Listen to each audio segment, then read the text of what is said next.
Alrighty, y'all, we are back here with some more of building this role-playing game on Free Code Camp. So I ended up jumping a lot more forward, a lot more forward. We did a bunch of things, declaring variables. As you can see, it was honestly just a bunch of declaring variables. I don't think that would have been interesting for you guys to watch anyway. The only cool thing I got to do was write this function, which I wish I did end up showing y'all. But real quick, I do make sure I have my notebook, and I'm not sure if this is the one. Okay, yep, this one is the one. So we're gonna end up getting this open because we gotta make sure that we are taking notes here. I don't play around. I will learn my JavaScript, okay? The variable. What do we say? Oh, put it here. Okay, so we're changing the inner text property of the text variable.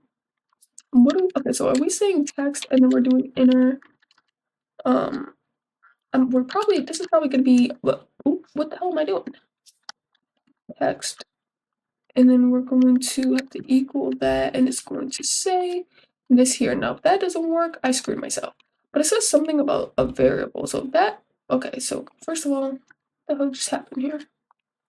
Okay, I was gonna say I'm probably gonna have to go check. Whoa, oh my gosh, this is a tongue twister. I'm gonna have to go and check if text is the variable name, is what I was trying to say.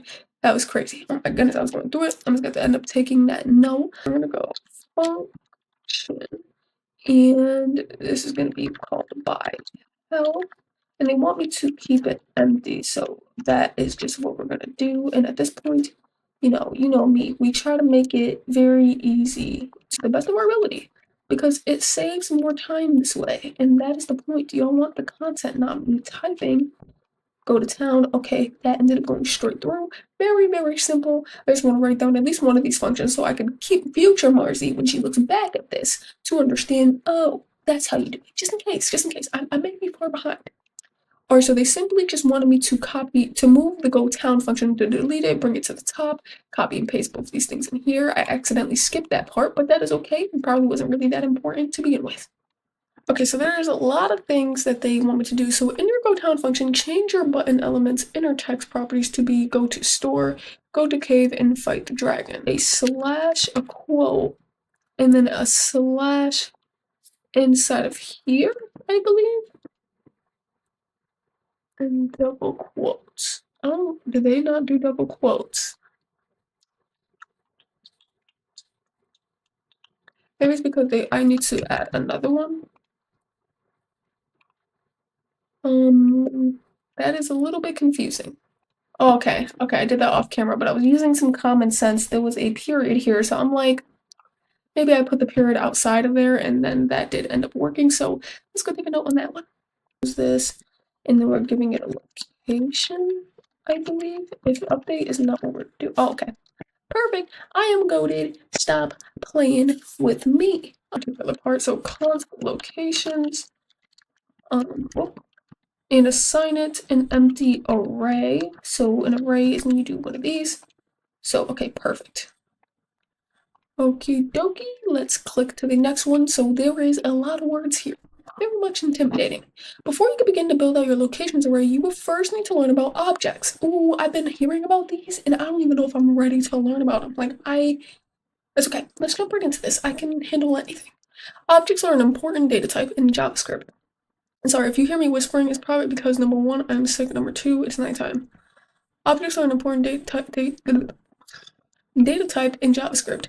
The next few steps will be dedicated to learning about them so you will understand how to apply them in your project. Objects are non-primitive data types that store key value pairs. So non-primitive data types are mutable data types that are not undefined, null, boolean, number, string, or symbol. Mutable means that this data can be changed after it is created. So you will learn about keys and values in the next few steps. For now, though, create a constant variable called cat and assign it an empty object. Okay, so we're just doing a bunch of BS right now, just so it can teach me exactly what I'm doing. So to create an object, you do this. I always wondered if there was something to ever have to do with this. And then it says, oh wait, I think I'm supposed to be assigning it that. I was gonna say that I'm crazy.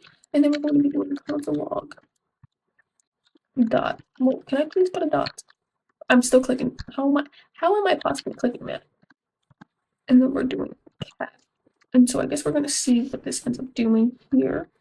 Simply does nothing. They probably just want to show us this. So they'll do space name that. And or if you tried to write a key without that, okay, so it turned to an error. So you would need to put like a quotation marks around it if you're doing two. So basically, since they want me to change the name to this would literally be how I'd have to write it. And maybe,